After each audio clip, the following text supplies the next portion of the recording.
In my world there is music and good vibes and laughter and lovers, adventure and friendship. We know who we are. Hello and welcome everybody to Be the Wellness Podcast. This is an extra special episode. You want to guess why? I do. Do it. It's an extra special episode because we have an extra special guy in the room. Guy. Yeah. Yes. I thought you said guide. I'm like, an extra special guide. Interesting. No, guy. Spiritual guide. The spiritual guide. There he is. There it is, the guide. And actually, we just found out that this extra special guy also goes by the nickname Cowboy. Yeah, that's true. So Ben McMaster, who a lot of you might know as @Ben in Yes. Vimify, is here in the studio, literally the studio, with us today. Yeah. Hello, Welcome. all. So this is Cowboy. This is Cowboy. Cowboy, actually more commonly referred to as Benjamin. He's jamming. That's my playa Benjamin. name given He's to me by this crew. Yeah. Who started good one. first? I think it might have been you. I think it was Probably. me. Yeah. Yeah. I looked at your name and I was like, Benjamin. And you are no longer Benjamin. You are Benjamin. There we go. Yeah, it fits. That's how And it you works. are, though. Like, you are Benjamin. Like, he's jamming, Benjamin. Every once in a while, it comes out in full force. Oh, Yeah. yeah. The full Usually meal with deal. a pair of hot pink butterfly wings that you've borrowed from me. Yeah. Yeah. That's basically when you're in full Benjamin mode. Yeah, when there's music playing and it's just time to Wearing wings. jam out. Yeah. It's time, Yeah. Benjamin will come out and surprise everybody. So we feel like we stumbled into this friendship with you and Marco, who's also the other half of Vimify and our good friend. But we've got the opportunity to obviously get to know you guys over the years, and like we feel like we stumbled it. We like hit the jackpot with with you guys, and just this friendship that started as a business endeavor, and then you guys just ended up becoming such homies. Yeah. It's so awesome. It's like it's been growing slowly over the past few years. Like it Yes. started out, there's definitely a connection. Mm-hmm. Marco basically just, hacked your email. Just Yeah. like, I wonder if Vanessa at, what was it at the Primal time? Blueprint. Primal Blueprint. Yeah. .com will work. And I'm like, yeah, try it. And then it's like, we need to talk to them. And I'm like, Yeah. okay, yeah, just try and email them. And sure enough, it worked. And then we met up in Venice. Turns out that we live 2 blocks away from each other. Yes. Randomly. Like all good love stories begin. Yeah. Yeah. And then we started hanging out. Yes. Yeah. And lately we've been hanging out a lot. Like, we've seen you. Well, I kind of see you every morning. Even though I'm still in bed, you come and work out in our yard. But I'm like, you're there. I know you're there. It makes me happy. But other than that, like, we've been hanging out solid. Yeah. Yeah. Yeah, so, that's cool. So I don't know if this is public information, but I'll share it now. Adam made a special challenge for he and I and Vanessa called the beefcake burner bro down. Yeah. and it's just made for our journey to Burning Man. Yes. We like to use Burning Man to get fit. It Yeah, is. you need a I'm not target. It's our ashamed. event. Right. Yeah, I'm not ashamed. I need something, Yeah, we all motivate do. me Yes. to like want to get fit, and it's time. I just haven't been. Truthfully, I haven't been super motivated in the past couple years. When I started Vimify, I was like super gung ho. I just lost 50 pounds. Like I was just starting the whole paleo thing, and I was super gung ho. Then I kind of solidified my habits, and I was just skating along. And then I started to develop new bad habits. I started getting into the sugar and stuff, and I was commenting to Adam, like a month ago, and I was just like, you know what? I need to do something. And then the beefcake burner bro down was born. Yeah, it was. Literally in the side yard. Yeah. Yeah, and here we go. So yeah, it's the precision protocol from a nutrition perspective that's just, tailored for Ben and I. And then we've actually been following, because as you guys know, I talk about this a lot. I cannot follow my own programming. Like I just can't do it. And so instead of me writing a program for Ben and then me doing something totally separate, we've actually been following Renegade Strength Club Jason Ferrugia's stuff, which is amazing. It's like awesome. It's so good. That guy's brilliant. Yes. So it's working. And I'm not doing the burner bro down. I am doing the precision nutrition protocol. But I'm not protocol. You're right. It's not precision. Technically, you can't say precision nutrition. Right. Which is weird because I'm not allowed to say. Which is interesting because I wasn't even trying to refer to them. I was just using the words in a sentence. But that is a brand. So yes, the precision protocol. In terms of the nutrition, I'm doing, but I'm not doing the burner bro down workouts. Yeah, that's funny. Actually, we should consider that naming convention because I never really thought about that as like a potential issue, but clearly it is. Huh. Yeah, well, there you go.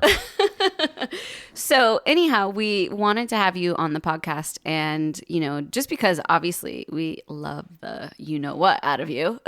What is that? Is this a clean? Might have to check the clean box on this one when we publish this? I don't know why. It just felt like that's what I wanted to say. Okay, that's fine. All right, I just didn't know if we were. I'm super down and I'm accepting. Yeah. Thank you. Exactly, yeah. But we do. We just love Benjamin, and we wanted to actually just have an opportunity to just like share conversation with you and just like let the audience peep into your awesomeness. Yeah. Ooh.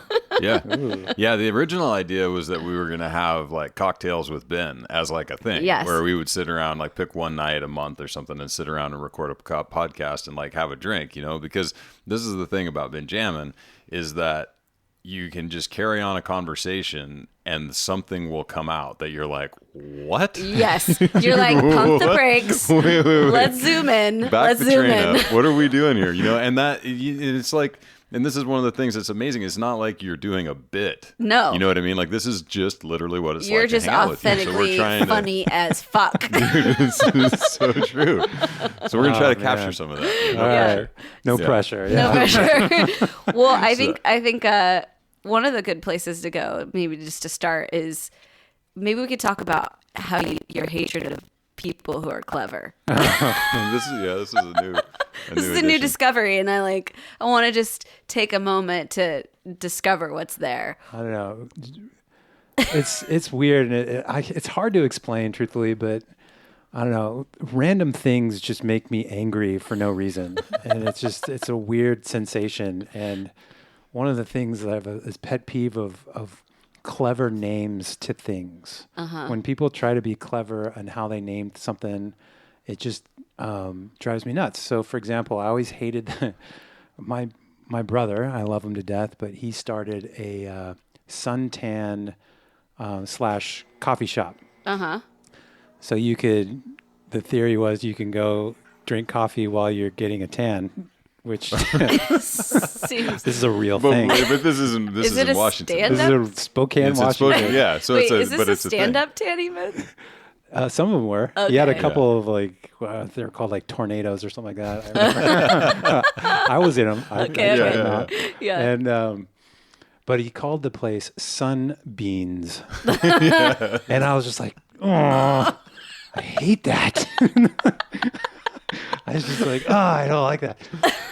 That happens a lot in the coffee industry, Right. Central Perk. Right from Friends. Uh-huh. Common Grounds. Yeah. But those aren't so bad. It was just my brother, the name of the Sunbeans. But you just see that, just like things that are too clever or punny. Uh-huh. Like just don't be punny. Just kind of make me angry. So like what's in a weird way. It's not very consistent either. I'm not really sure what's going on. So is it like a physical response? Like, do you feel your blood boiling, or is it just like what happens physically? I don't know. It's just like a slight annoyance. Somebody just poked me in the side. And I'm just like, God damn it. Just stop. Just stop doing this. Quit trying to be clever. You're trying too hard. Yeah, not everybody appreciates your cleverness. I don't know. It's weird. It's really hard to explain. Yeah. Let's move on. Yes. Okay. Moving on. There's other material. We've got other stuff. We got plenty of other things. So the other piece of this inaugural cocktails with Ben with no cocktails. Yeah. We're on the beefcake burner bro down. There's no cocktails involved. That's not on the list. It's not on the list. Not a lot of alcohol on that list. Yeah. But we haven't done this in so long. We've had so many guests that we haven't just taken a chance to answer questions. Mm-hmm. And we got a list of questions from Sally in Cincinnati. So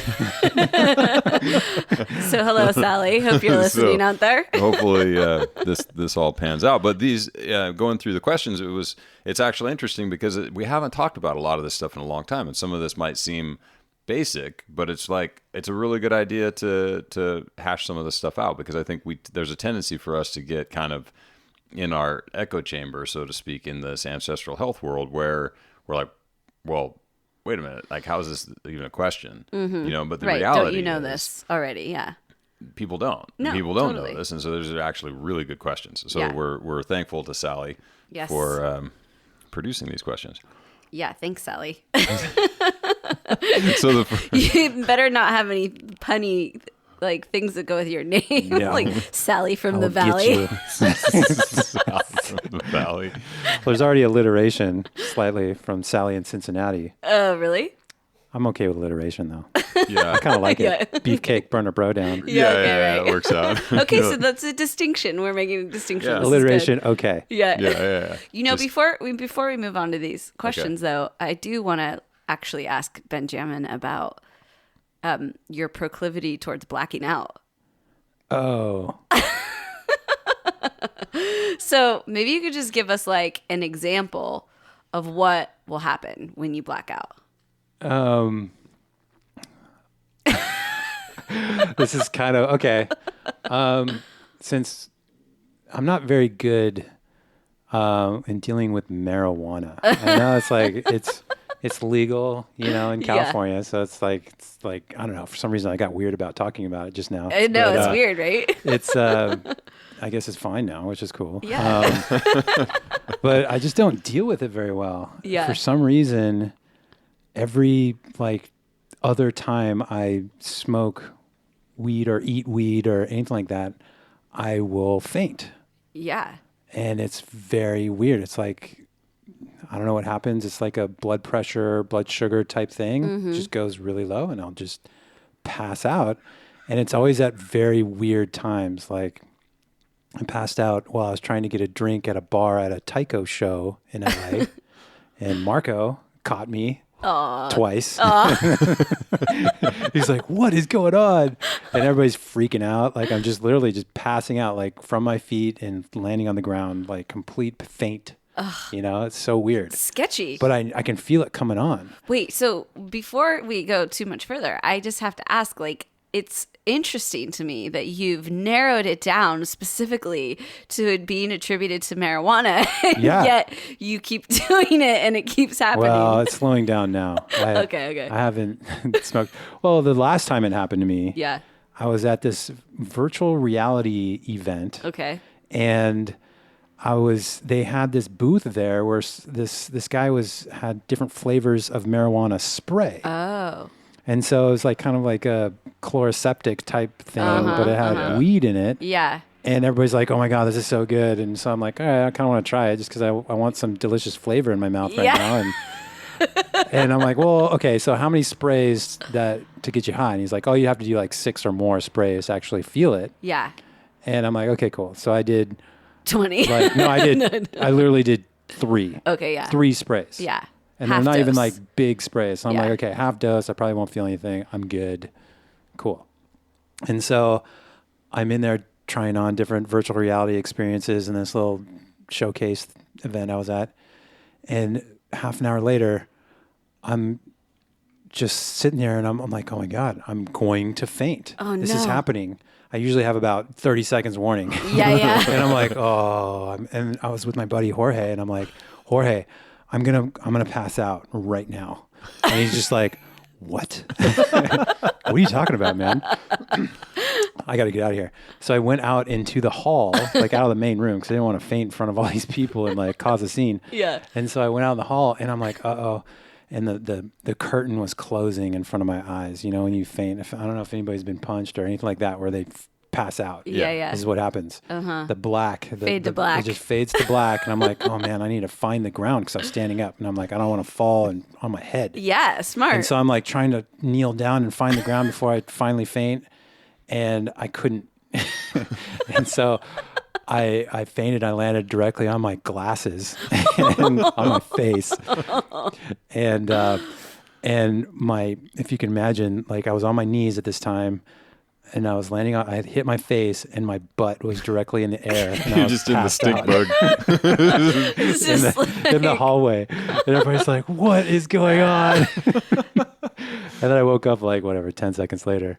But yeah, that's what weed does to me. So it's so bizarre. So it's like, so you get the syncopal episode, right? So like clearly like something's going on with the vagal nerve, like the vagus nerve. You pass out, but then there's like no lingering after effect, right? So it's like something that happens. Yeah. It's like a and reset. then it's over. Yeah, well, I'm weird. really messed up though. Like at the time, I'm like, it feels like I'm so high and dizzy and like it just sucks. Like you're way past the dark side, you know. And then as soon as I start drinking water, in particular like fruit juice or like Sprite or something like that, that's Sprite. sugar in it. I do remember Sprite being part of the story. Yeah. Yes.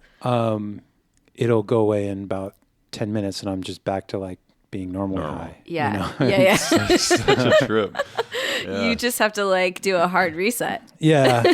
But truthfully, I just don't like weed. Yeah, it's just not a thing for me. It just doesn't work for you. Yeah. It's like, it makes me like super paranoid and antisocial. It just like amplifies the introverted part of me that I just kind of don't want hanging around you know, when I'm trying to be social and have fun. Totally. Yeah. So, it's make really this hit or harder. miss for me too. I agree. I get that. It's like you're really rolling the dice every time. Yeah. Like, I mean, it always seems like a good idea Yeah. when everybody else is doing it. You're like, I know. let's like all be stoned together. That's kind of cool. And, yeah. No, Not so much. not so much. That's such a trip. It's interesting to me, like to figure out what the actual mechanism is for all of that. I mean, It has something to do with blood sugar and like maybe dehydration. I haven't really figured it out. right? Truthfully. Because it's not every time No, it's not you every smoke time. weed or use. No. It's just, Not every time you're on the pot. no, not every speak. time. Yeah. Yeah. It's interesting. Yeah. It's funny though. Like it's It's funny. It's like it's only funny because of the way that you explain it. And like the first time you explained it, actually, we were in Las Vegas, and you and our other good friend Erin, who's been on not on the podcast, but a bunch of our retreats and stuff. She was talking about you guys were basically like having a pass out contest of like who had better technique, because she apparently has a thing for blacking out too. And we were like, whatever you do, don't have kids. And then Ben goes, we'll have kids. We'll just put a helmet on it. That's right. I forgot about that. You're like, no, I can totally solve this problem. Like this is not an issue at all. Yeah. Helmets. Modern day. Yeah. We Yeah. have, there's a fix for that. So, I mean, it's not actually funny that you pass out, but we've somehow managed to make it into a funny topic. In person, it's a better story because I get in the position with my ass up. Yeah. Just grounded. Okay, so back to our questions. I needed to work that in because when we first discovered this whole piece of you, we were literally in stitches. Like we were laughing so hard about the way that you were talking about it, the way you were demonstrating it, just the whole thing. We were, and yeah, it was a pretty funny time. So, okay, back to our questions. Okay, question number 1. Sally says, fruit. There's a lot of conflicting data on fruit. 2 servings a day recommended by some, 5 by others. Do they contain glucose but not enough to tip the sugar scales? What's the right amount of fruit for a well-balanced diet? Is there a better time of day to eat fruit? Are lower sugar fruits better than higher?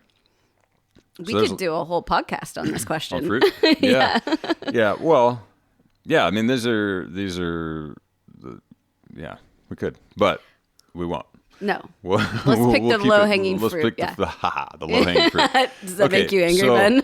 No. No, it's not a trigger. No, that was okay. That was okay. That was pretty good, actually. I give that one a thumbs up. Okay. Fruit. That is pretty funny. Okay, so servings.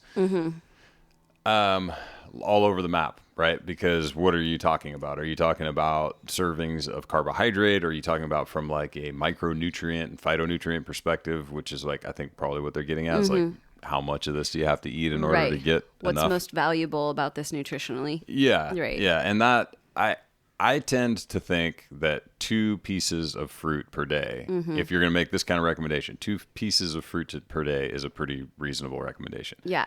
That being said, of course, it depends entirely on what the fruit is and what your goals are, which Sure. we can get to. Well, and another thing to consider is that fruit, okay, so if you have an orange and a banana every single day of your life, you're basically giving yourself the same micronutrient input day in and day out. So if what we're looking for is like a total compass of how to nourish yourself the most completely, you would want to switch up the kind of fruits and the types of fruits, and that's where seasonal eating really makes a lot of sense. And so we talk about that, especially when it comes to fruit, because whatever's seasonally available is probably what you should be eating in terms of fruit. And then that way, in the spring you're having a peach and a plum. I don't know what comes in the spring. I'm like, what happens in spring? No, but actually I do think peaches and plums. In the fall, you're having pears and oranges. Like, you're actually diversifying the micronutrients that you get throughout the year. So if you're looking at it from just a total nutrient perspective,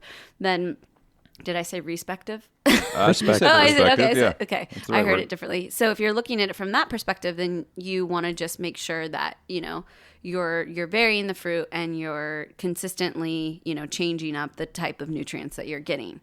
What if I just want that sweet taste in my mouth? Well, last time what happened to you when you wanted that sweet taste? Right. Right? Well, So, fruit doesn't have non-weed fruit. yes. Like, what would be the best fruit for me if I'm just trying to satisfy a craving? That's a good question. I would say berries. Yeah. Why? Yeah. Well, the berries are going to be lowest in sugar, and at least in terms of like the glycemic index, the way that it changes or spikes your blood sugar. So it's probably the easiest thing for you. Like, it's the lowest cost thing that you can eat and still satisfy your cravings without Biggest bang for my buck. Yeah, exactly. Totally. Exactly. And the most like micronutrients and antioxidants and stuff. Like blueberries are pretty high on the list of, things that are good to eat. What's the worst? What should I stay away from? Well, Dates? Well, yeah, dates probably. are super high in sugar. Yeah, but again, it comes down to like goals and what it is that you're trying to do, right? So some people are like beefcake burner bro down after your morning training session. You're looking for 70 grams of carbohydrate. So I have Maybe a date 2 is okay. apples or a handful of dates or something, right? You're just looking for fast acting carbohydrate. Right. So, but if you are not that person and you're looking to get that sweet taste or get your micronutrients up without having like a high glycemic load for the day, then berries, is kind of the right. So it's all so goal specific as far as what you're going to do. That being said, almost no matter what, unless you're on some very specific diet, like 2 pieces of fruit of just about any kind per day is going to be fine. You're not gonna die from that. Yeah, and I mean, ultimately, another thing that I like to throw out for people is, so if you stave off fruit and you're like, oh, I'm not gonna have fruit, I'm gonna, avoid it because of the sugars, or, I don't want the carbohydrate, but yet you're smashing a bar of dark chocolate at the end of the night. Like, you'd be better off from a micronutrient perspective to have the fruit, to get the fiber, to get all of the, vitamins and minerals that come with that whole food. So like, this is the place where there's a dissonance for me in terms of like people talking about not eating fruit, but then having, these other sweets or these other substitutes that aren't as nutritionally sound. Like, why would we opt out of this like beautifully perfect nutritional, natural product and then go make our own coconut, like, or coconuts, cacao, or like, I don't know, like just go make some product in order to not eat the natural food. Like, that doesn't make sense to me. Right. Yeah, and I think that's pretty fair. Yeah. So yeah, fruit depending on your goals. The more variety, the better. Right. You definitely want to. I mean, there's the dirty dozen, right? So like when it comes to like things that are organic or not organic, and like fruit is one of those ones you kind of want to be on top of. Just pay attention to that dirty dozen. But one of the other things to consider is that apples. I'm staring at a big bowl of apples, so it's easy to talk about. you get an organic apple or an heirloom apple that's small, super small little apple, and that's what they're supposed to be like. But then you can go into the store and you can get these massive, super sugary, genetically, they're not genetically modified from like a chemical perspective, but they're just bred. Yeah, they're bred to be bigger and have more fruit and be sweeter, right? So that is one of the arguments against fruit in the modern age, is that everybody's like, oh, it's fruit, it's natural, you can blah, blah, blah, blah. You're like, yeah, but dude, these things are packing way more sugar than they used to. It's like you go grab a heirloom apple and you eat it and you're like, wow, this thing's kind of tart, and then you go get like a, full grown, wherever they make these giant Fuji apples, or whatever, and you eat it and you're just like, what the hell is in this thing? They are. They're so good. Yeah, so there's something to be considered around that too. And I think when it comes to fruit, especially, local organic is pretty important. Yeah. And and part of it too is just from the nutrient perspective. If you're eating fruit out of season, and so for Sally in Cincinnati, there's no such thing as in-season fruit, right? Everything out there is imported from somewhere. Right. And so one of the problems that happens with fruit and vegetables in general, if they're going to be carted somewhere else, they're usually picked before they're actually ripe, and then they're nitrogen ripened, which doesn't do anything for their, it makes them ripe from a flavor perspective, but there's definitely like a nutrient piece that's missing when things aren't allowed to go their full term. Right. Same thing with like buying baby lettuce. Right. You're like, what the hell?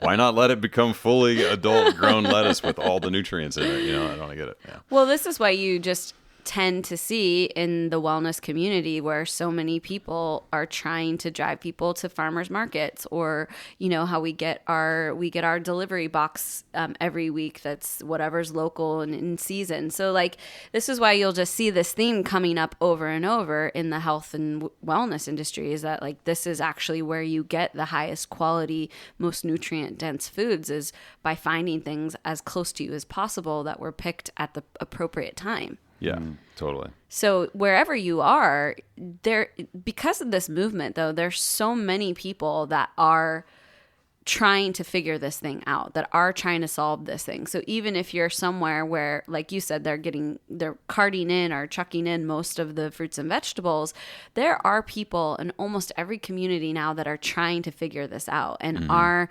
sourcing things from local farms. It might even be like your neighbors who grow apples, or, but you have to actually start to do the legwork to find these systems and find these people in your neck of the woods that are trying to solve this issue, because you'd probably be surprised there's more people doing this than you think. Right. Yeah, and Googling around for CSA, community supported agriculture, like deliveries they're almost everywhere now, They but really are, it's worth looking for. Yeah. So I think we really picked the first that piece fruit. of that. Yeah. But let's talk about there's two things that I do want to cover about this. So because this comes up a lot, and this is the second piece of this question is, do they contain glucose but not enough to tip the sugar scales? So this is something that I don't know where this came from, but it runs so deep in so many of these places. So simple sugars are polysaccharides or disaccharides. They're made up of two saccharides, monosaccharides. So they're made up of glucose and they're made up of fructose for the most part. And fructose is metabolized in the liver only. Glucose is metabolized everywhere in the body. And so and this is why agave syrup has become so popular, because it's low glycemic index, because it's almost 100% fructose. So it's not metabolized the same way. It's shunted directly to the liver and metabolized in the liver, so you don't get the same blood sugar response. You don't get the same insulin response from it. So the thought is, wow, look at that. You can eat something super sweet, but you don't get the blood sugar response from it. Right. Unfortunately, your liver gets overloaded with fructose, and you develop non-alcoholic fatty liver disease. That's like the end game of the whole thing, right? So there's no free lunch in here at all. And if people... pet peeve or rant coming, rant warning. People freak the fuck out about high fructose corn syrup, which is only 51% fructose. Agave nectar like nectar or syrup, whatever, that stuff can be up to 97, 98% fructose. Yet everybody touts it as like, don't eat that. Don't get that ketchup because it's got high fructose corn syrup in it. Yet put this fucking agave nectar in your coffee because it's a, low calorie, non-glycemic sweetener or whatever. Mm-hmm. So anyway, that end rant. So the fade to black. Fade to black. So the deal with fructose glucose, yes, fruit generally speaking has more fructose in it than glucose. However, they're both present. And the reality of it is it's sugar. You're eating sugar, and you're going to get some of both in there. So don't trip about whether. Well, one, don't think that fruit sugar is a free lunch when it comes to blood sugar regulation and stuff like that. Mm-hmm. Interesting. However, don't freak out about the sugar in a reasonable amount of fruit per day because it's coming packaged in all of the things that are required to slow down the metabolism of it and get you the nutrients that are required. Mm-hmm. So don't sweat it. Right. But don't be fooled by thinking that this is no glucose fruit or a no glucose food because it's not. And yet another reason why we tell people to blend their fruits if you want to, instead of doing a juice and getting rid of all that great pulp and fiber and all of those things that Adam is talking about that do slow down the glucose and do help your body to like kind of shunt the effects of that sugar, you lose it all when you get rid of all of those things. So it really doesn't make sense to be juicing that stuff out of your fruit. Right. Or basically be squeezing the juice out of your fruit. Don't squeeze the juice out of your fruit. Don't squeeze the juice, yeah. Keep the pulp. Yeah, 100%. Blend, don't juice. And fruit juice, I mean, it's just sugar. Like, I mean, this is, so there's a couple of things that will give diabetic patients who are hypoglycemic, right? So they're like crashing because they don't have enough blood sugar on board for whatever reason. D50, which is pure glucose injected or smeared around in their gums, a glass of low-fat milk, or a glass of orange juice, because those things are dramatically insulinogenic and they'll raise your blood sugar like through the roof. It's like, yet that's what the American Diabetes Association would have you eat for breakfast. Right. You know what I mean? Have a glass of milk, a glass of orange juice, and a bowl of fucking Cheerios. You're like, wow, this is really going to work. This is exactly the opposite of what you should probably be doing long term. I don't know. Anyway. Weird. Okay, we should probably move on from sugar. Okay. What do you think about that, Ben? I'm totally in favor of moving on from sugar. Perfect. Well, but just to wrap this up, though, is there a better time of day to eat fruit than another? Put it around your workout. If you're not working out, don't worry about it. Mm-hmm. I got a question about, I heard that it's better to eat fruit before your protein or your meal in general than after as a dessert. That's a Vanessa question. After protein? Well, I heard that if you eat fruit after your meal, you fart a lot. Oh, right. Like the food combining component. Yeah, I think there's a lot of merit to this. So this kind of goes back to my childhood. We used to do a lot of food combining. There was a diet called Fit for Life. And basically, it would talk about how fruit is essentially fermenting in your stomach, right? Mm-hmm, so if you mix that with protein or with, some kind of other, pretty much actually fruit itself should be eaten separately of anything. And they say about 30 minutes for that process to clear. And then you can eat something. And, obviously you can test this out for yourself and see what happens. Maybe it doesn't cause any problems for you. But if it does, if you notice, oh, that's weird, I'm eating fruit with protein or even with some kind of carb source or something else, and my stomach's weird and I'm having gas and like it's not digesting well, then for sure you would want to kind of isolate that eating window for your fruit and just give it a little time to do its thing. Mm-hmm. Yeah. I have no idea how that would work.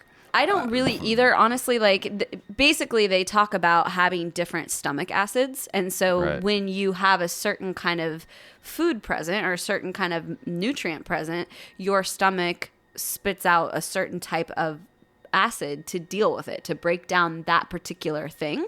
And so your ability to break down several different types of things at once just gets diluted when you have a protein, say you had like a protein and a carb. So everyone talks about like a whole complete meal would be like steak and potato or whatever. Their philosophy, or the idea in which this was written, was that it's harder for your body to process those two together than it would be if it was just processing the protein. One thing or another. Yeah, exactly. Yeah. It would have the appropriate kind of reaction.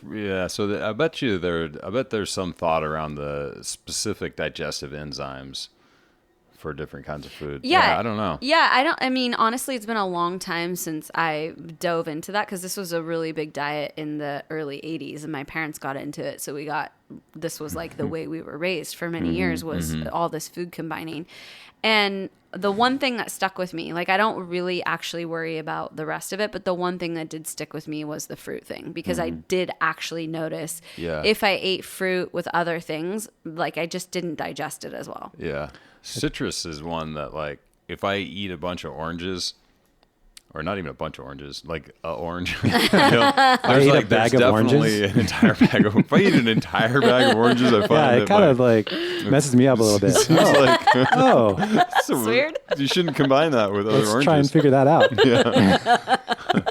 Yeah, but the citrus will definitely leave my stomach a little bit weird sometimes. But I've never been able to like pinpoint why. So I don't know. Yeah, I mean, ultimately, I'm sure everybody's gut biome is a little bit different, and your ability, and like you said, the different different enzymes that are available. Like maybe you have more of this enzyme or less of that enzyme, and it breaks down fructose easier than another person does. So like, I'm sure that's the Wild West in terms of what we individually have. But if you notice, it's Wild West down there, Wild West in your gut. But if you just take notice, like at the end of the day, I feel like this is the thing for people. Like, well, does it give you gas when you eat fruit with protein? Like at the end of the day, no. Yeah. I like a little piece of fruit as a dessert. Like for some reason, my mind needs something sweet at the end of my meal. It's like this weird psychological thing. Actually, truthfully, now that we're doing the beefcake burner bro down, I just don't eat anything I didn't cook. Yeah. So my mind just kind of shuts that off in a cool way. Yeah, totally. Yep. Yeah. And, for folks out there who are kind of curious a little bit about the diet that we're doing, it's actually quite different than what we've done for many years, which is just pretty strict paleo, kind of intermittent fasting. We've actually been eating more meals, higher carb, a little lower fat, kind of switching it up. And I think for all of us, especially in this room, we've all been doing the paleo thing for quite a long time. And long time. Yeah, your intermittent fasting, 2 meals a day. Yep. Paleo. And I noticed that my energy was getting actually quite low. Yeah. And since I've been doing this new diet, eating 4 times a day, more carbs, and I've been eating mainly sweet potatoes and rice cakes for that. But my energy is through the roof. My cognitive focus is way better. I'm essentially have more like drive and motivation to do stuff, It's working really well. And how's your training? And I'm feeling super strong.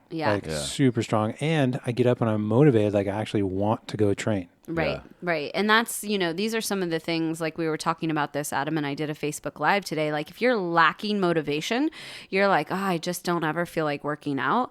It just means that like whatever you need, whatever your body needs in order to feel that drive is not there. You don't have, so it doesn't matter if you supplement that with like 40 times fat and you down 4 more coconut milks or whatever. Like at some point, if your body doesn't have the fuel that it requires or that it prefers to create that kind of output, it's just going to be unmotivated. It's just going to tell you, no, don't do that. We don't have the juice for that right now.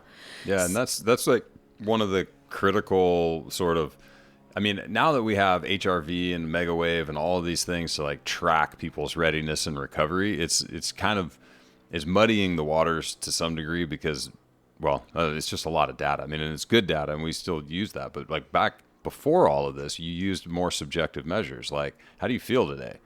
Are you feeling motivated to train? What's your sex drive like? All of these kind of things.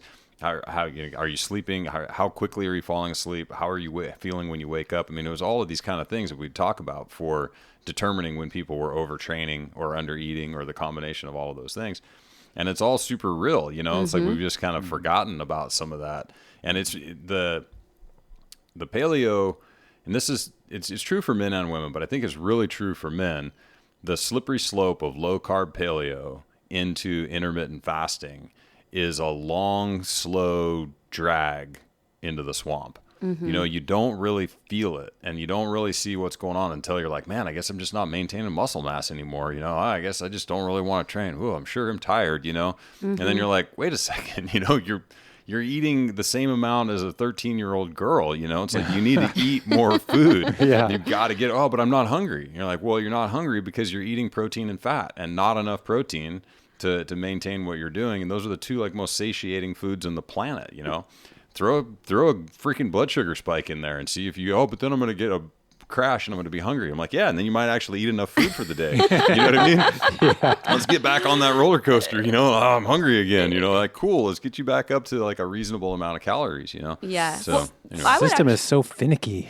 It really is. It's complicated. It turns out super complicated. It really is. And also I think, very easy. Yeah. Well, this is another reason why people want to just lock into the paleo dogma and have it be the be all end all forever. It's super convenient. It's super convenient. Like when I got into intermittent fasting, I just like wake up and go to work and not have to worry about breakfast. And then, you know, I just like, I can just fast. I don't have to eat. It's healthy, right? Right. And I just wasn't eating, and my energy levels were just tanked. Right. And then you and I have talked about this before. That's when the cravings set in. And then suddenly you're mashing 47 chocolate cakes.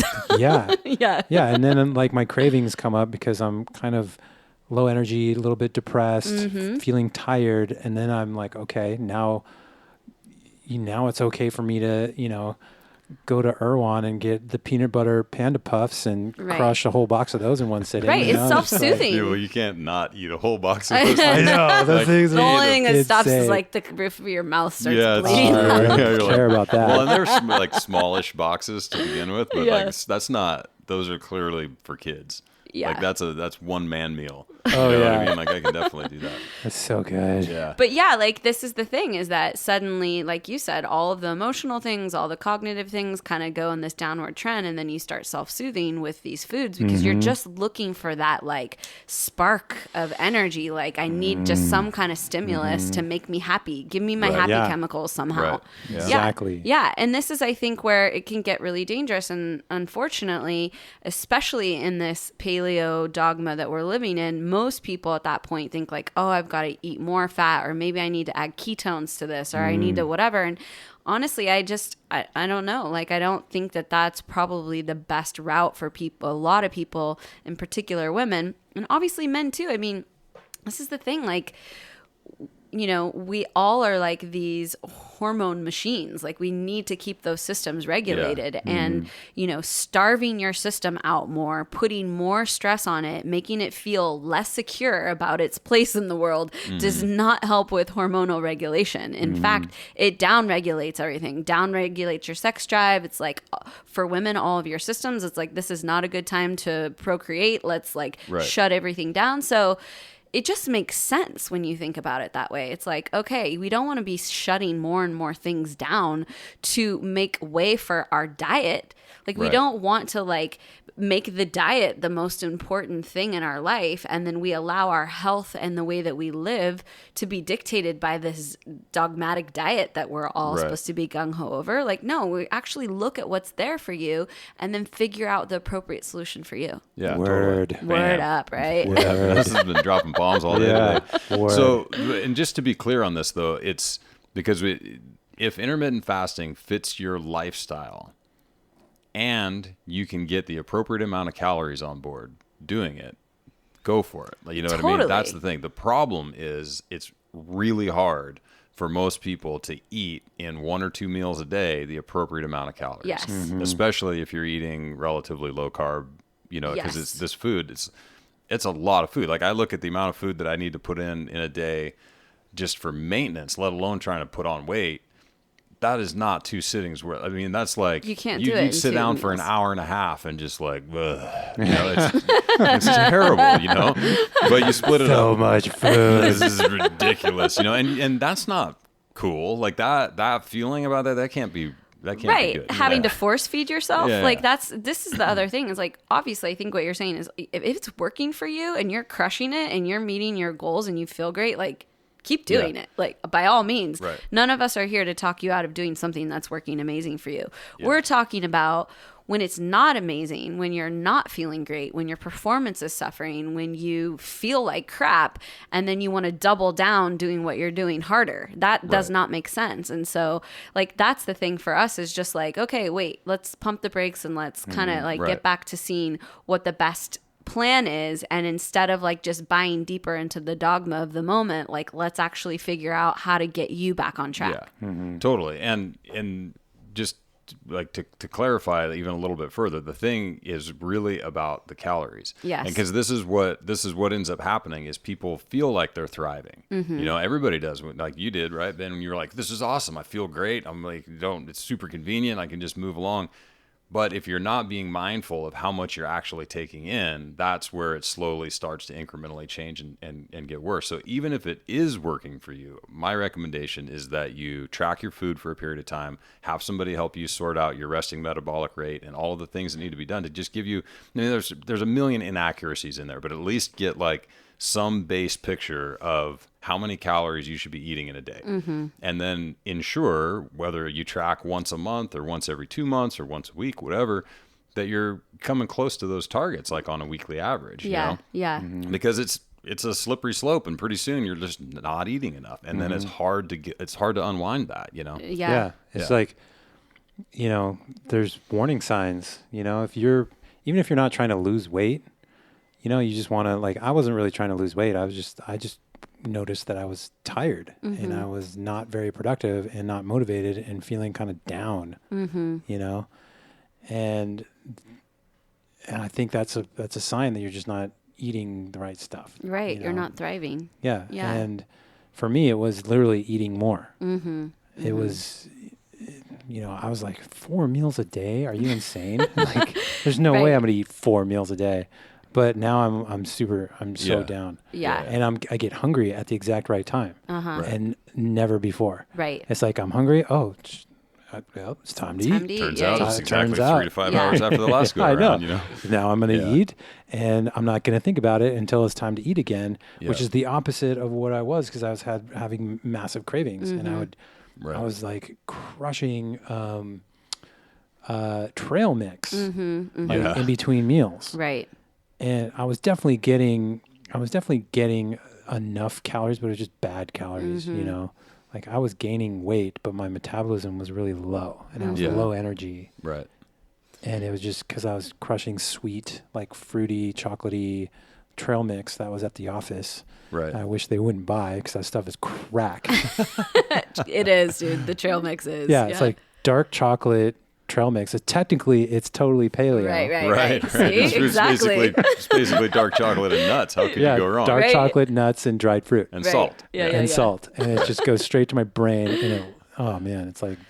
Well, and this is the interesting thing, because a lot of people started off with the paleo diet experiencing the freedom that actually you're talking about now with eating more, right? So when you first start, you're like, wow, I'm never hungry. I feel great. Like, you hit this stride with it where things really are optimized for a long time. And for some people, it stays on that trajectory and they're able to keep that kind of sweet spot. But for others, after a while, it starts to become destabilizing and they're not feeling those same, like, they're not flourishing in it anymore. And, you know, just like anything, like, if it's not working, you just have to shift something.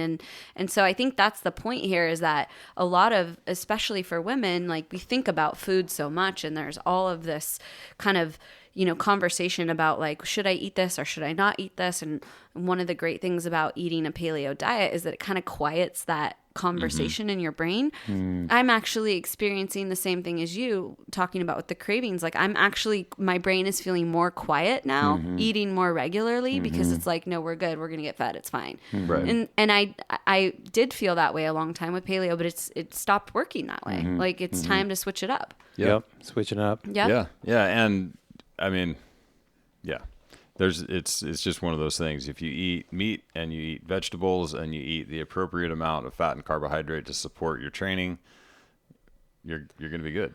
Right. Yeah. Well, and I think that's and actually that's fundamentally what we're doing. Yeah, what we're doing is actually really the best of what paleo has to offer, in the sense that we're like really eating super high quality proteins. We're eating real food, but we're just adding a little bit of a higher carbohydrate component into it and eating more frequently. Yeah. Like I'm definitely still eating paleo. Yeah, definitely. Yeah. 100%. That's and this brings us to a good, interesting point around this, is that there's the dogma of this, and like we get stuck in these ideas in so many ways, and it happens on both sides of the fence. It's like you see the paleo people that are like, oh, these bodybuilders are over here, eating all their meals and all blah blah blah, doing all of this kind of stuff, and then you see the bodybuilder types are like, these paleo guys, they're just, what are they eating, like twigs and berries?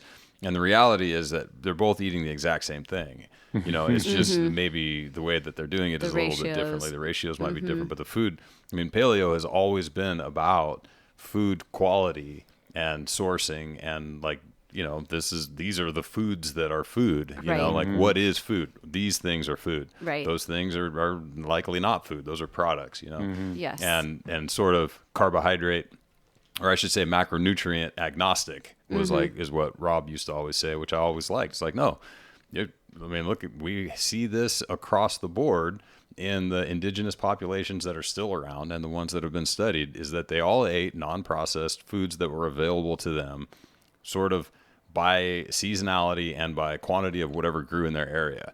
Like there's a lot of leeway there, you know what I mean? But they all had protein and they all had some amount of vegetables and whatnot. Okay. Yeah. Cool. Moving on. Next question. Is it still from Sally? This one is from Tina in Tallahassee. Oh my God. Tina in Tallahassee. All right. Oh, Tallahassee. We're only Tina. picking the ones that their names have alliteration with where they live. Yeah. Well, we have a filter on our email. Yeah. It's the alliteration filter. You don't have that set up? I need to. Butter. That Chrome extension, whatever you guys got going on. Butter versus low calorie. No. Yeah. Butter versus a super low calorie butter substitute, such as I can't believe it's not butter light, which I didn't actually even know that. Yeah, I didn't know it got even lighter than I can't believe it's not butter. There's diet. I can't believe it's not butter. Yeah. What the hell? What will they think of next? Delicious. Weighs half as much as the old canister. Predominantly air. So we bounce between grass-fed organic butter and low-cal butter substitute. Butter is high in fat and calories, but butter substitute is void of calories, but made from questionable ingredients. True. Just because it's low calorie doesn't make it better. No. Nope. Moving on. No. Well, but we can probably wrap this one fairly quickly. Yeah. Vegetable oil is not food, period. And butter, grass-fed butter, is. And it's a high energy density food. It's also a relatively high nutrient food. If you get good high quality grass-fed butter, there's some things in there that are nice to have. But at the end of the day, butter is a flavor and it's a cooking medium, but it's very, very high in energy density. Right. Period. So my take on this is that if you really want the butter flavor and you want a little bit of this and you want a little bit of that, use real butter. Just do it. But recognize that it's real easy to stack up the calories using it. Yeah. And absolutely ditch all of the fake stuff. Yeah. Like there's nothing about that. And what's crazy about this is, like I said, I haven't seen, can't believe it's not butter light, but these things will say hydrogenated oil free or no hydrogenated oils. And then you look on the back, or no, it'll say no trans fats. No trans fats. It says no trans fats. And you look on the back and the number 2 ingredient is partially hydrogenated cottonseed oil, which is a fucking trans fat. I don't understand how they can do that. It's labeling, dude. This is the thing that's crazy. So now the USDA has waived the meaning of grass-fed beef. So you can buy any beef that you go and buy and it says grass-fed on there, they can label it whatever they want. There's no regulation that says that it actually has to be grass-fed or finished or anything. So like, and this is just, one example, and this is the exact same thing when it comes to this no trans fats. It always comes down to some negotiated percentage, as long as it doesn't contain more than 99% by volume, right? You know what I mean? Or some shit, who knows, but. Well, the negotiated percentage, and it's like 0 grams. There's like 0.999 grams, and it's like, the serving size is so small that, it's like that's how they hack it. Yeah. So, but the bottom line is there's no reason to do that stuff. Like, just eat the real butter and be mindful of the energy density. Yeah, absolutely. And, you kind of glazed over why there's nothing good about those things. But like, just to give some context for, some of those substitutes, like when we talk about why you should avoid them and we talk about it so strongly and fervently, it's because like so everything you put in your mouth is an expression to your body. It tells your body what to do, how to express itself. And if you think about, putting a whole food into your body knows what to do with it. When you put these other products in your body does not know how to deal with these things. It doesn't actually understand what they are. And so you can cause an inflammatory response. Right. And pretty much like we could probably leave it at this, is that if you look at most diseases, one of the main components is inflammation. It's like one of the most integral parts of any disease state is high inflammation markers. So like, you don't want to be inflamed as a person. And so anytime you eat anything that causes inflammation, you're just stacking the chips against yourself, and there's a whole other like hormone perspective on this of how it, changes your hormone profile, or how it changes the way you express your genes. Like, there's a whole host of things that go along with eating these products that your body doesn't know what to do with. But the bottom line is like, you just don't want to be inflamed as a human being. And so whatever you can do to get away from inflammation is actually going to make you look healthier and look thinner healthier. And look thinner too. Like, if this is what if you're going for one of these because there's low calorie, you're obviously looking at that as like a diet solution of some sort. You're looking at this from like a fat loss perspective. But like, do you want to trade inflaming your body, looking puffy and like having this puffy body for the calories? Because that's basically the exchange that you're making. Right. Interesting. Yeah. So like, just lose the inflammation by eating the real food and lose that weight, lose weight that way instead of lose body fat, not just water weight. Exactly. Yeah. Yeah. So to add some maybe action steps to this one though, around fat. So I'm not sure what they're using it for. If it's just a spread, assuming it's a spread, I don't think you would cook with, I can't believe it's not butter. But so if you're just putting it on something, well, what are you putting it on?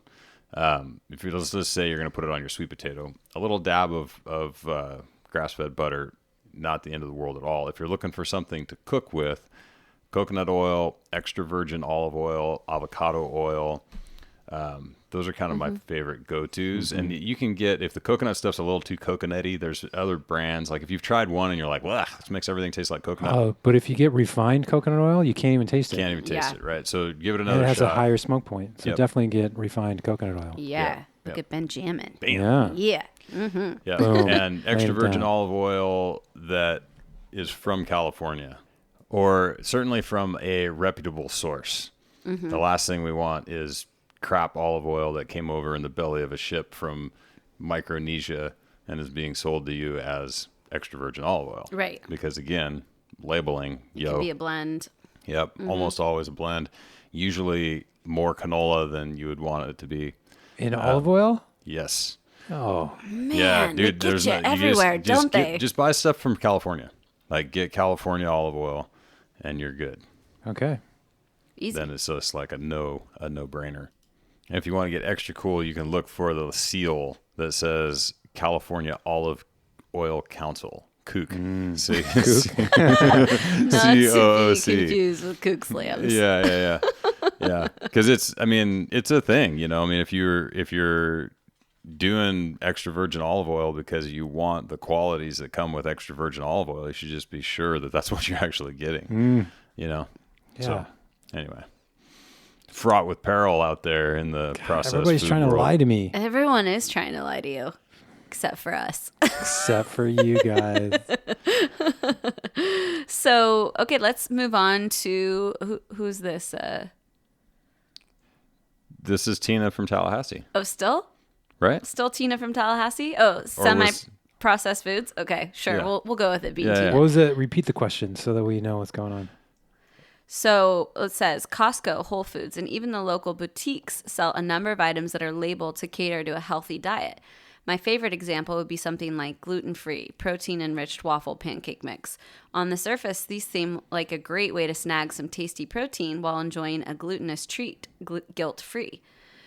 My concern is over the amount of processing that goes into foods like these so-called health foods. In a holistic, wellness-based diet, are these foods okay? So again, all of these things, so if when we're talking about the way that we hope people will be trending towards, it's less and less processed foods, less and less things that come out of a bag, out of a box. And you're right, your intuition is such that you think, there's got to be a process in order to extract, this gluten from this and insert this protein powder. And yeah, for each of those things, all of these foods are going to undergo some kind of process. And not only those processes to actually, create this ideal health food, quote unquote health food, you also have to think about the stabilizing agents that they add to all of these foods. So anything that, needs to be shelf stable, that needs to sit on a shelf for 3 months, 6 months, a year, whatever it may be, they have to add some kind of agent to do that, to make it not rot, to make it not spoil. And a lot of those things are unfortunately not very good for you. Some of them are even, I would go as far to say, as hormone disruptors, where they actually get in the way of your hormones' natural regulation system. So and there's obviously, again, back to the inflammation story, there's things that are pro-inflammatory that are stabilizing agents. There's all kinds of things that are not natural that they do to prolong the shelf life of these products. So you're right, staying away from these and, assuming that they're guilt-free and assuming that you're getting the value out of them that you would out of real food would be ill-advised. Ill-advised assumptions. Yeah, really. I mean, so when it comes to this kind of stuff, I mean, the things that we definitely do, when it fits the particular goals that we're doing. I mean, we enjoy some gluten-free bread. We enjoy some rice cakes. Yep. What else is on the kind of processed train that we're down with? I like gluten-free rolled oats. I mean, that's not super processed, but yeah, we have rice milk. We drink rice milk sometimes. Yeah. But they're not staples of the diet, yes. And I think that's one of the big things is that these are things that are on the side of our meat and vegetables and starches and fruit. Exactly. And yeah. And you have to actually, if you want to, like what Ben and I were talking about, really working into this story of cravings and feeling satisfied, a lot of that comes from high nutrient foods. Your body is more satisfied when it's nourished. So if you're, just looking at calories, you're just looking at macronutrients, but you're not looking at the value, your body may still be feeling these cravings or this dissatisfaction because it's not nourished in the same way. So, yeah. I mean, anytime that you can give yourself, with the calories you're taking in, a high dose of vitamins, minerals, antioxidants, fiber, all of those things, your body is going to feel more complete and more nourished with those things on board. Yeah. Yeah. Ben? Sounds great. Yeah. On board with that one.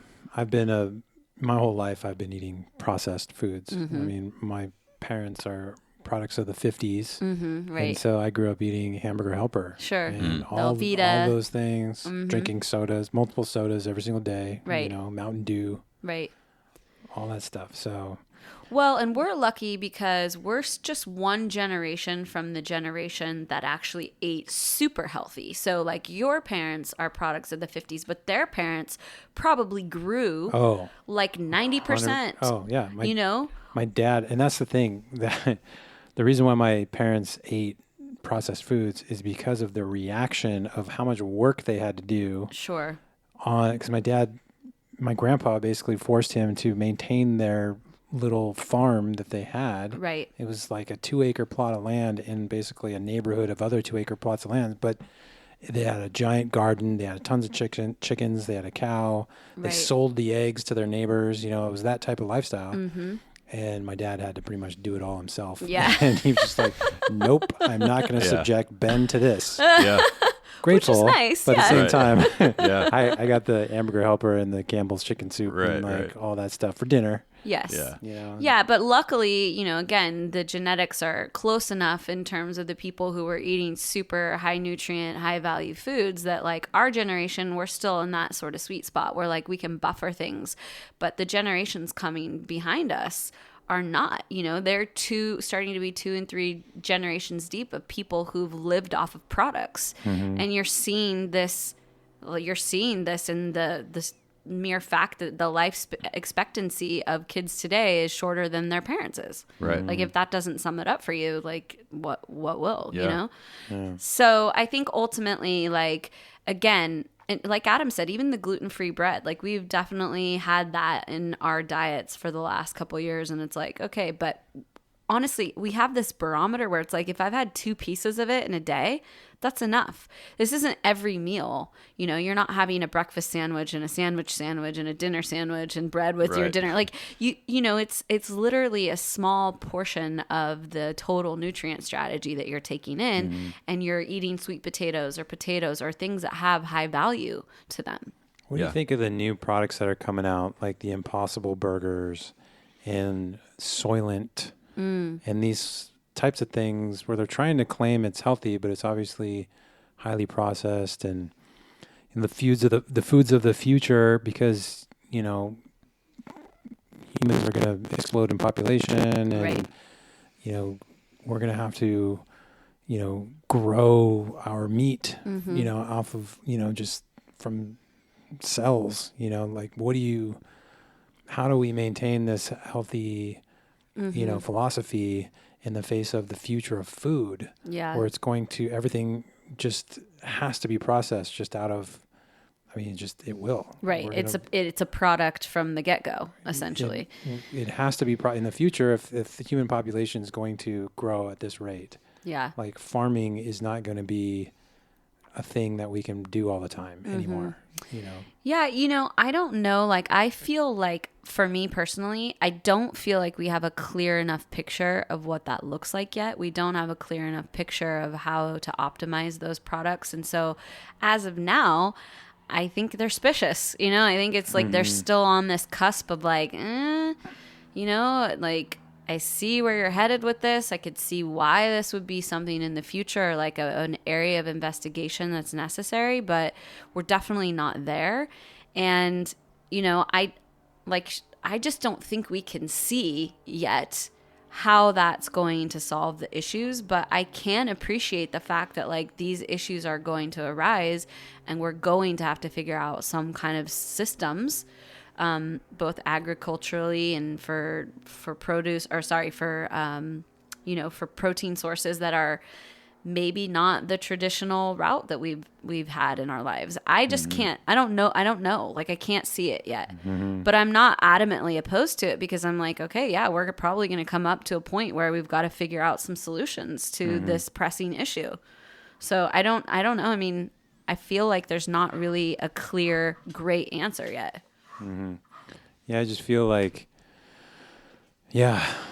how sometimes my understanding of paleo and ancestral nutrition sometimes feels at odds with, you know, scientific progression and stuff For like sure. that for myself. Yeah, I agree. And I mean, I even feel that way sometimes with the GMO story. Like, you know, we all want to hate on GMOs and I get it because it's like obviously, you know, the way that the GMOs are taking over or basically exploiting the land, for one, they're, you know, stopping the diversity of seeds and different plant types. Like there's a ton of things that are at hand for this. But at the end of the day, you're like, yeah, but we are coming into this potential of like needing to be able to manage these food systems in a way that maybe we won't be able to. And, you know, maybe there's an alternate solution. Maybe like, you know, Polyface Farms and Joel Salatin and people like this are going to figure out ways to make, you know, urban farming and density such that maybe we can become self-sustaining as a house. You know, maybe there will be a system that we can have an eighth of an acre of land. Like maybe there will be some way to manage that, but like you can see that, yeah, we're headed for some of these tough questions, and I really don't know. Like this is its own podcast for sure. Yeah, it is. Yeah. Get somebody on it that's like has something to say about the future of food. Yeah. I'd listen to that. Well, it's a super complex question. In the short term, Soylent is it's not food. You know, like, and so like most of these what's the other one? The burger that like Impossible Burger. Yeah. Like it's just we're not going to we're just not there yet. You know what I mean? We're not nailing like what is actually in food. Right. Yeah. Right. And how they're making it. Right. And this is the part that, and granted, you know, things always become more efficient over time, but the things that are going into making these products, like how much energy, how much water, how much resources, how much land, how many other things are being or have to be created in order to have the constituents to make this stuff, you know? And I mean, so this was like at the most fundamental problem. This is the problem with soy burgers, you know, is that it's a shitload of soy to you know, to get the level of protein that's required to, you know, if you start breaking it down like on an actual nutrient level of like what needs to happen for each person. Herbivores, big migrating herbivores like cows, are still a pretty damned efficient way to turn grass and sunlight into protein. You know, it's like that's going to be a tough one to get around. I mean, and at some point we will. I mean, obviously they're growing meat in dishes, Right. you know, so like that's real. Like that's, you know, they're going to be able to make these things that have it. But yeah, I don't know, man. It's a trippy one. I think, like, to some degree, I don't worry about it all that much because I think it's not our decision to make at this point. Like, we're still at a point where, I mean, obviously we need to make some changes around the farming practices, but we can 100% in the United States right now feed people better. You know, we could eat better food and better husbandry and all of these things with currently what we have. And so that, I think, obviously there needs to be people that are looking forward at like what's next, but I want to get that piece nailed. And I think what's going to happen is that when it's time, like when we're actually up against it, the generation that's dealing with it is going to be a lot more open to whatever comes next than I think we are. You know what I mean? It's like this idea of AI, and people are like, well, you know, you could never love a robot like you could love a human or whatever. Well, look at these kids who grew up playing with a little Sony dog. You know what I mean? They never had these kids with their phones. I mean, well, yeah, in a but I mean, super even like committed when you talk relationship. about, yeah, it's true. But when you talk about like affection and like the companionship that comes along with a dog, you know, like I would never have one of these little things because I've had dogs. But if you never had one, you know, and you grew up only with this interaction with this inanimate object that mimics, you know, like normal behavior, you're going to be way more open to accepting the robot into your house that grows your meat. Yeah. That's a really good point. Yeah. Yeah, I think it really is about like it's just hard to see at this point, you know? Like we just don't have the vision for what that's going to be like. So, yeah, that's a good question though, Ben. I think like it's an important one. I think like there's going to be a lot to be discovered about that in the next decade for sure. Okay, so we've got another question. What do you suggest to your bees around complementing their healthy bodies with healthy minds and healthy spirits? Chakra realignment, hypnotherapy, regular old talk therapy. What are some less well-known things that you may recommend to help tune up the soul? I love this question, obviously. Singing Nothing. bowls, which is my new thing. I think honestly, the best thing for people to do is discover what works for them. And so I think, I was just writing a post today on Instagram about what a profound difference meditation's made in my life. But if you're someone who just simply can't force yourself to sit there and do it, no matter what, you've tried all the different ways and it's just not working for you, then maybe breath work is for you. Maybe like just, learning a few different breathing techniques is the thing that helps you calm down and helps you, kind of manage your stress, manage your mental state. Maybe it's float tanks, I know Adam can speak to what a profound difference they've made for him.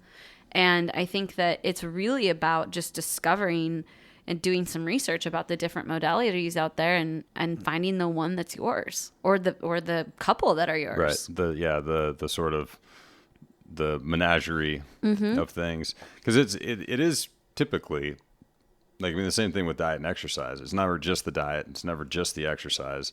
And even when you break those things down, it's a ton of individual small things that go to form that whole deal. And I think it's the same way with this kind of thing. It may not just be one thing. It is, I'm going to therapy and I'm trying to meditate and I'm eating foods that are feeding my brain and like not making me wig out, and like, so there's a lot that goes into it, just from this whole perspective of maintaining, an even keel, so to speak, So a lot of different things, but the float tanks are 100% an easy first step.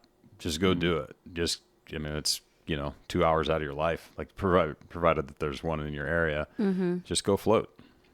And I some of these places are like try to get you to float for like 30 minutes or something like that. I don't even think like you're not even scratching the surface at 30 minutes. I think just commit for 2 hours. And unless you like freak out, stay in there.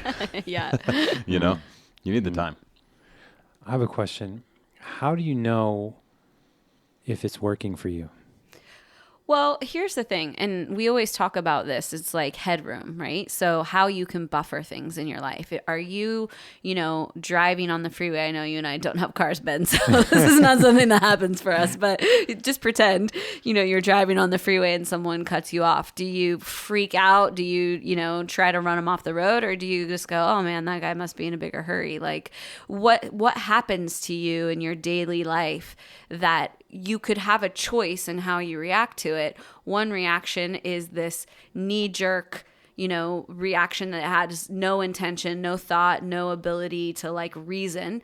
And one is like, okay, is more centered, more grounded. You're more present. Like you might have that initial, gut feeling like, oh, that was annoying, but you are immediately able to just calm yourself, put it in perspective and shake it off. And I think like that's probably the biggest thing to look for is like, how do you buffer your life?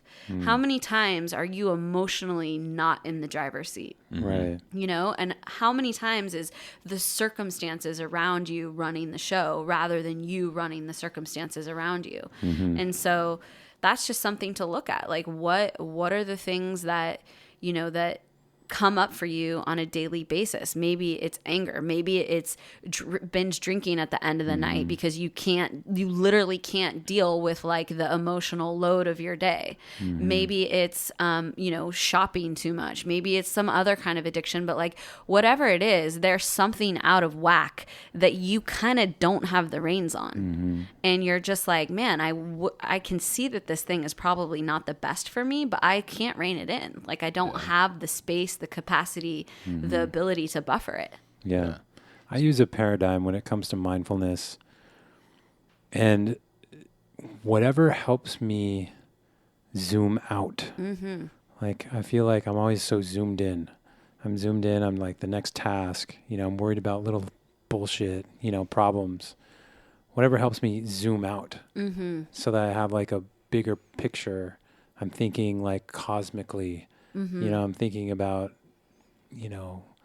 everything, just basically just big picture. I don't know. It's hard to explain, but I agree. I latch onto that concept of zooming in and zooming out. And so when I think about things that help me zoom out, like just working out helps me zoom out. getting in the water and surfing helps me zoom out. Yeah. You know, playing piano. Mm-hmm. I'm learning piano, and I'm having a really hard time with Jingle Bells right now. But even that helps me zoom out. Yeah. Totally. It's really hard. There's one part that I just can't get. It's a two-handed like chord Jingle Bell, so it's not like boring Jingle Bells. Like, it's the hard like one. Full commitment Jingle Bells. This is like, So it's just driving me nuts. I can't get this part.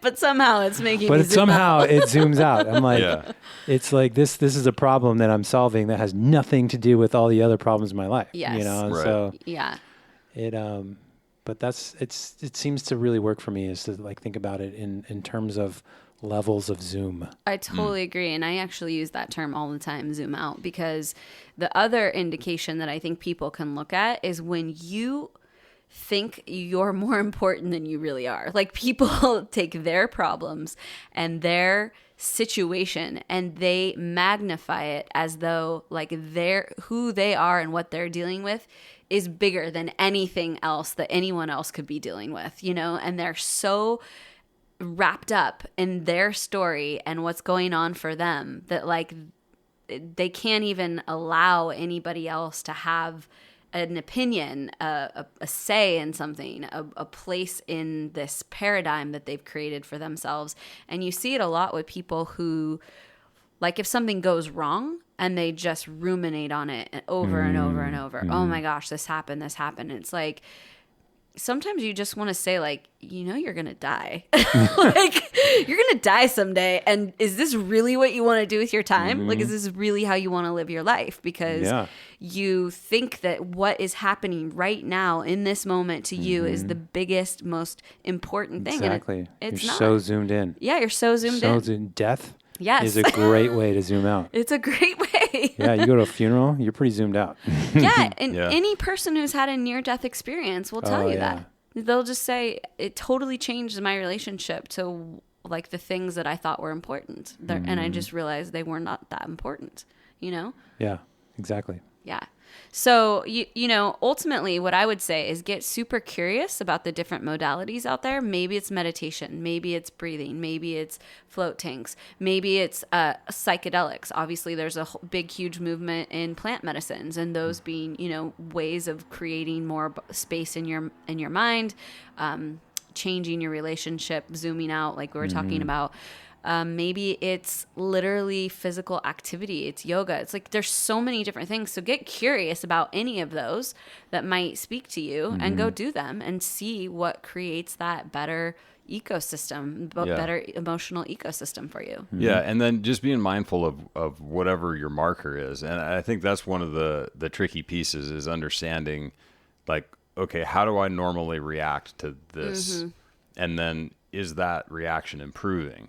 And that becomes just a practice of introspection, you know, as you move through the day. And traffic is a good example. Like, you know, how often do you feel your shoulders just knotted up when you're driving in traffic? Like, you know, I mean, there's just little things like that. But it really does become something that you have to be mindful of your mindfulness, you know what I mean? To understand whether or not you're actually seeing some benefit from it. I mean, and clearly there are more objective measures. You can, without a doubt, using some of the entrainment stuff, right? So where they track your breathing and try to entrain your heart rate with your breathing. So like Heart Math has a thing that, you know, so there's measurable things you can do with that. HRV, you can track your readiness and your ability to tap into your parasympathetic nervous system. So there's like objective measures, but the reality is what you really want to see is how that is benefiting you in life. Yes. You know, I mean, it's one thing to look at a metric and then assume that because this metric's improving, your life's improving.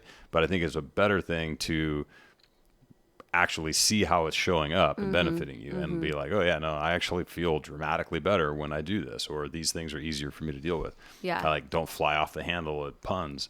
Like, you know, like my clever puns don't make me angry. My clever meter That's is a good like sign. That's a sign.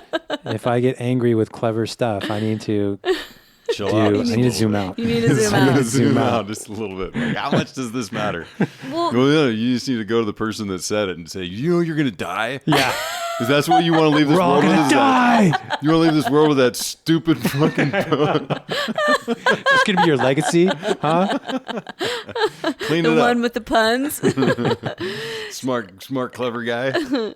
So, but the one thing I just want to like end on, if we wrap this up, is that there usually is that one thing in your life, though, that you're battling with. There's usually that one thing that you kind of intuitively know is your thing. Maybe it's overeating. Maybe it's like, spikes of anger, whatever. There's usually, maybe it's smoking. Maybe, whatever. Maybe it's a combination of all three. But like, there's usually that thing about yourself that you're like, I don't really love that habit I have. I don't love that way that I show up. And if that thing improves, then that's like a great marker to know whatever you're doing is working. Yes. Yeah. Solid. Awesome. Yep. Next up. Schmegs. Schmegs. Schmegs. Oh yeah, but this is Patty from Philadelphia. Oh, Patty from Philly. Yeah. Whole eggs versus egg whites. Do the nutritional benefits of the egg yolks outweigh the high calorie and fat content? This is a great question. Yeah. And it deserves like a totally flat answer of it totally depends on what it is that you're doing. Whole eggs, obviously, there is a tremendous amount of nutrients and good high quality fat in the egg yolk. And there's vitamins high in vitamin A and riboflavin, like a bunch of kind of random vitamins and or I should say micronutrients that are available in egg yolk that you don't find in a ton of other products. So it's a ton of other animal embryos that are available. It's not in. I can't believe it's not butter. It's not in there. Not in there. So yeah, egg yolks or eggs in general are of healthy food. There's zero concern for about 97% of the population about the level of cholesterol and fat in egg yolks. I think that should be pretty clear by now.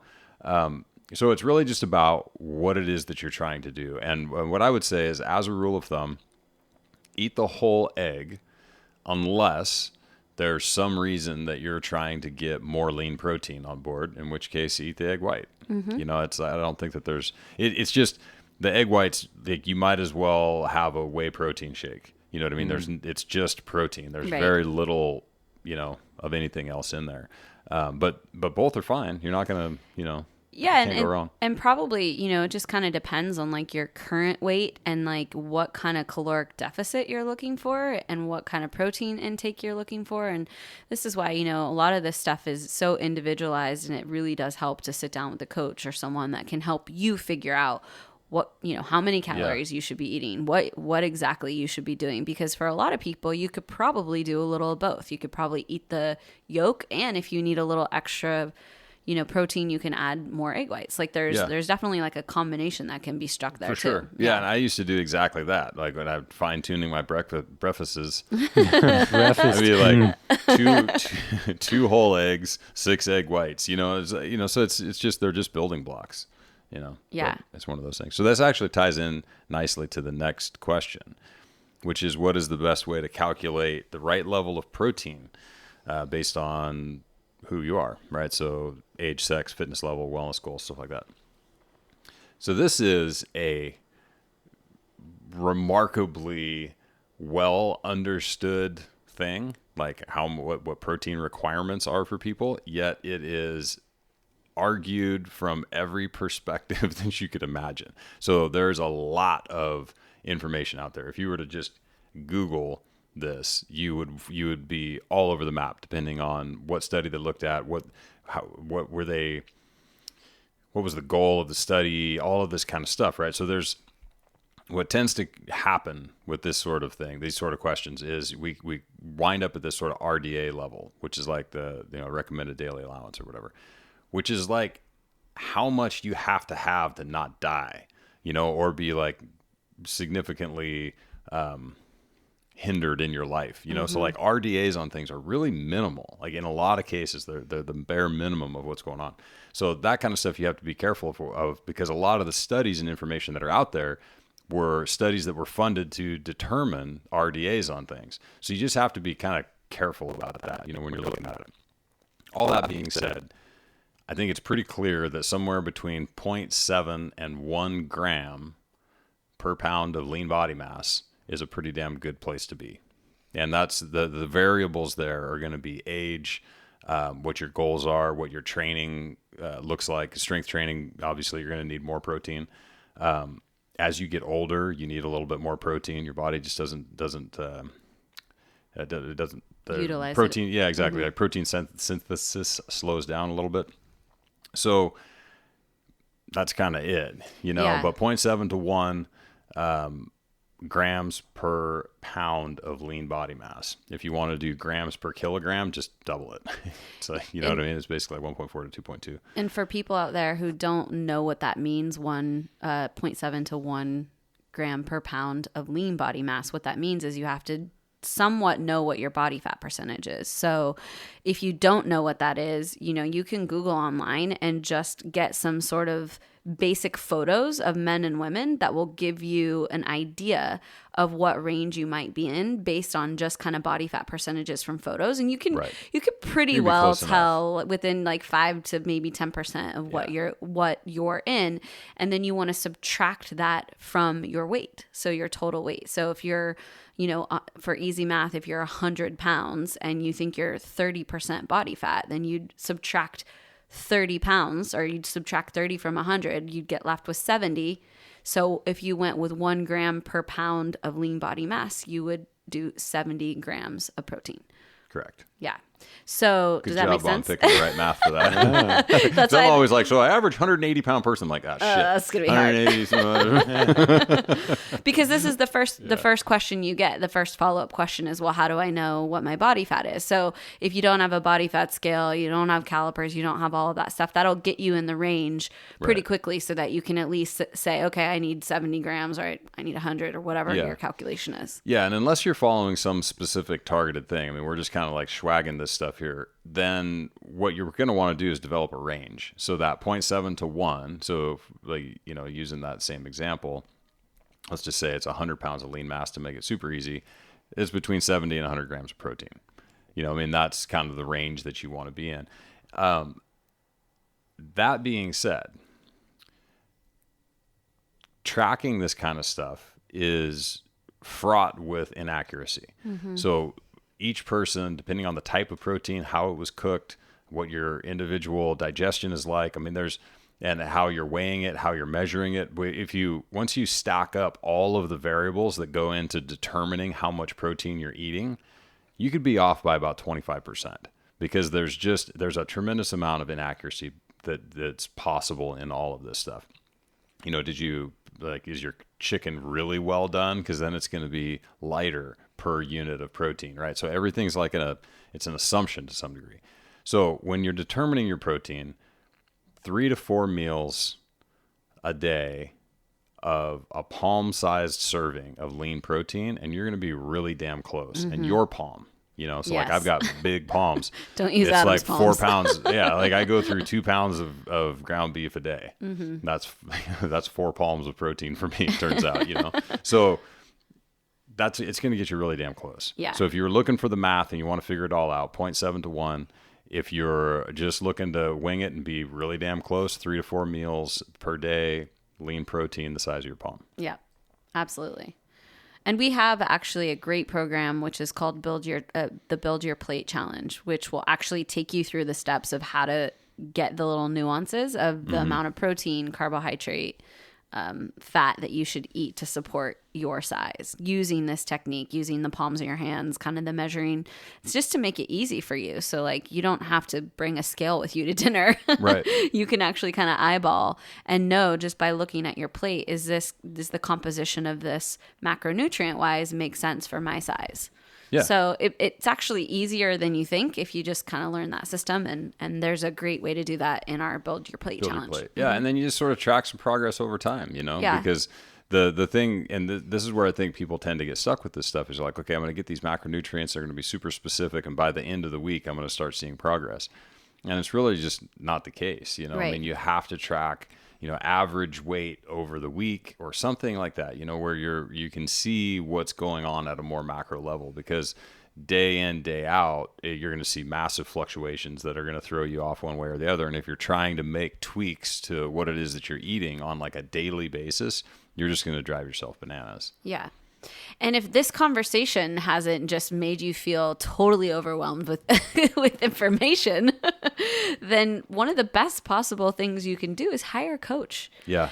Work with someone for 3 months. I mean, obviously we're We know resources. some. We know some people that might be able to help you, but whatever, if you already have a coach or, I think people, they get overwhelmed by this, and then what they do is, instead of trying to actually figure it out for themselves, they go to the person that promises them the simplest solution. Just listen to me. I'm going to tell you what to do, and it's going to work. And unfortunately, a lot of times those systems are not one size fits all systems. So like, you end up being thrown into something because this guy or girl or whatever had the best sales pitch about, don't worry, you don't have to think about any of this. I'm just going to tell you what to do. But like, there is a lot of importance and a lot to be gained from like doing some personal development, in a sense, in this area of your life, and really understanding what it is you're doing and why you're doing it.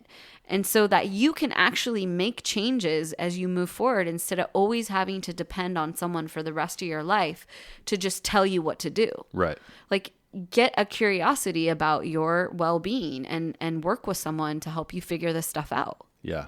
100%. Yeah. Cause the reality is it's, for most people, it's not sustainable to have a coach telling you what to do, or a registered dietitian making you meal plans. And without that meal plan, you have no idea how to eat. Right. You have to develop the skills around this stuff, Bam. What else, Ben? I think getting a coach is huge. Yeah. Because we all have blind spots, and we all have these routines and habits that we just get into, and it's really hard to get out without somebody helping you out. Mm-hmm. Yeah. I was always a pretty DIY, and I was like, I don't need coaches.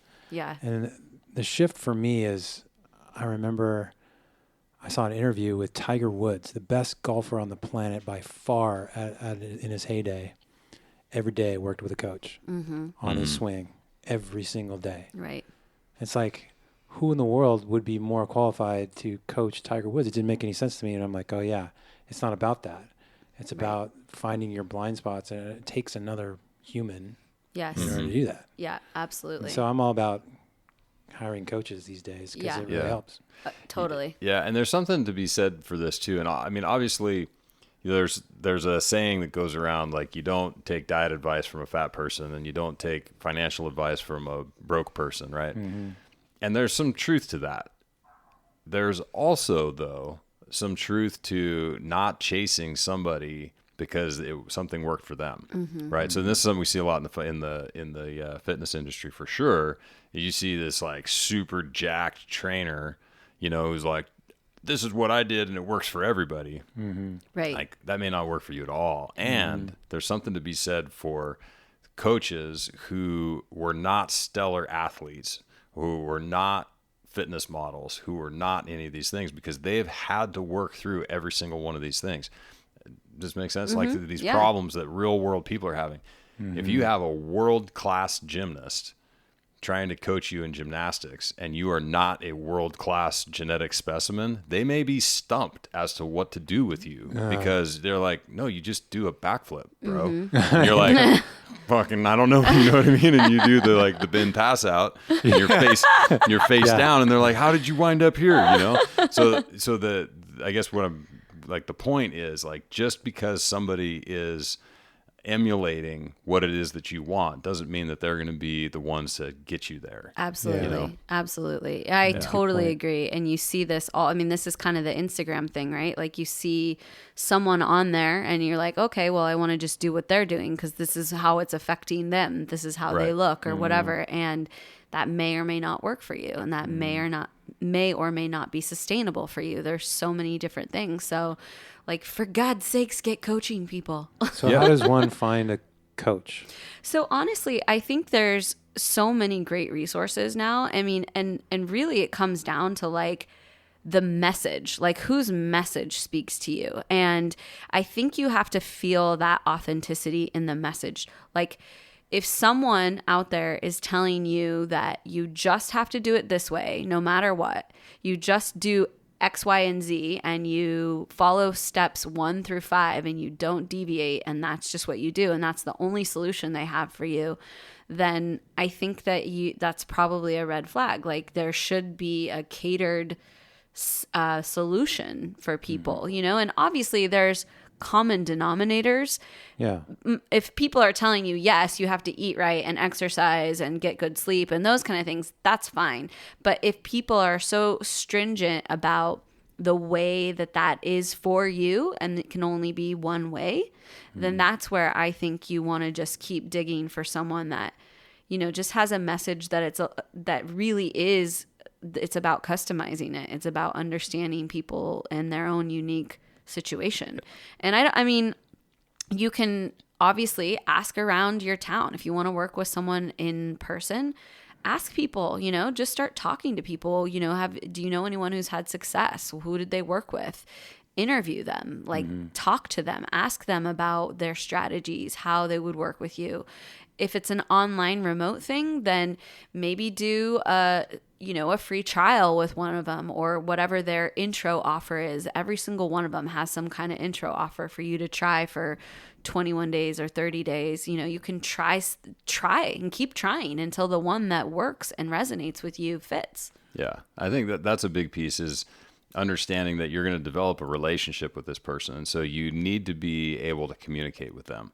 And, some people you meet right away and you're like, oh, this person's awesome, and you just know that they're going to be fine. And then there's other people you're like, dude, I don't even like being on the phone with this person, and so you have to pick somebody, like, regardless of their qualifications. They could be the top fitness model trainer in the world, and if they suck, like, to deal with, you're not going to get the results, so you have to have somebody that you can not identify with, but that you can communicate with, I guess, is like, that's the best term, because that's the most important piece. And then once you find that person, then take a look at what they've done.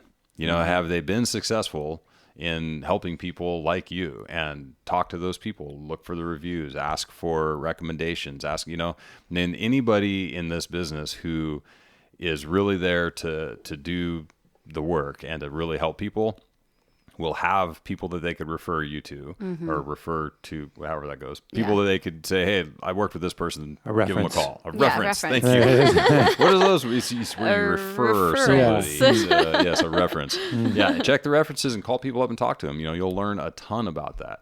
And if that's like not possible, or you get some weird attitude around the whole thing, then I don't know. Next. Yeah, move along. Because this is, it's a huge space. There's a lot of people that are doing this, and there's a lot of people who are doing fundamentally exactly the same thing. But like I was saying before, it comes down to who do you get along with? How are you communicating what it is that you're saying? So like Vanessa and I both say the same things, but we say them very differently. And that's going to be the same with everyone. Yeah, definitely. Yep. And I think the other thing to just consider is what motivates you. Like, do you need to be in a gym with people? Do you need to have that extra motivation of, like, accountability and being somewhere on time? Knowing yourself and sort of like what paradigm you are successful in is super important, because if you're the kind of person who literally can't self-motivate to do a home workout, then don't pick a remote system. Like you've got to pick a system that plays into your strengths, which is you need that accountability, or you need that community support, or whatever. So just know yourself well enough to know whether or not a certain type of framework is going to even work for you. Bam. Cool. So this was the best sober cocktail hour ever. Yeah. We should go to the sign lighting and get like a real one. We should. Yeah. That sounds like a great idea. Yeah. Yes. Yeah. My brain. This is actually hard work. It's super hard work. It's draining. To be on and do a podcast like this. Yeah. Yeah. And Yeah. Well, I'm kind of tired. Yeah. Well, that's why we've opted out of the 3-a-days. We were doing 3-a-days for a while, and it was just like overwhelming. Yeah. Oh my God. But don't worry. Where's the Motivate roll-on? Oh yeah. Get your essential oil and roll that on your upper lip. I just did the cheer. Oh, cheer. Okay, perfect. Oh, yeah. Cheer, because I was feeling low. Oh. I was like, I need to cheer up. Oh man, roll it on. I know, I did. And then it made me feel really good. It does, dude. I'm telling you, these oils are magical. I seriously trip out about it because I will be having a down moment and I'll be like, okay, let me just do like a little hand diffusion of like grapefruit or wild orange. And I'm like, no, I seriously feel better. Like it is so crazy to me. So a hand diffusion is literally where you put it in your hand and smell it? Yeah, so you just drop a few drops and you kind of cup your hands around your nose and just take some deep breaths in and out. I used to do that with paint. Yeah. Same thing, right? Get you high. And you felt better, totally. Right? Yeah, it felt amazing. What are you doing? Are you huffing paint? No, I'm hand diffusing. Yeah, I'm hand diffusing paint. Silver. All right, folks. Well, there you go. That's why we wanted Ben jamming on the podcast. And we're going to do more on of this. a high note. Yep. All right. Well, thanks, guys. This was amazing. Did you have fun? I had a great time. Yeah. All right. All right. All right, folks. We'll see you next week. Bye. Bye. Bye. And I don't think I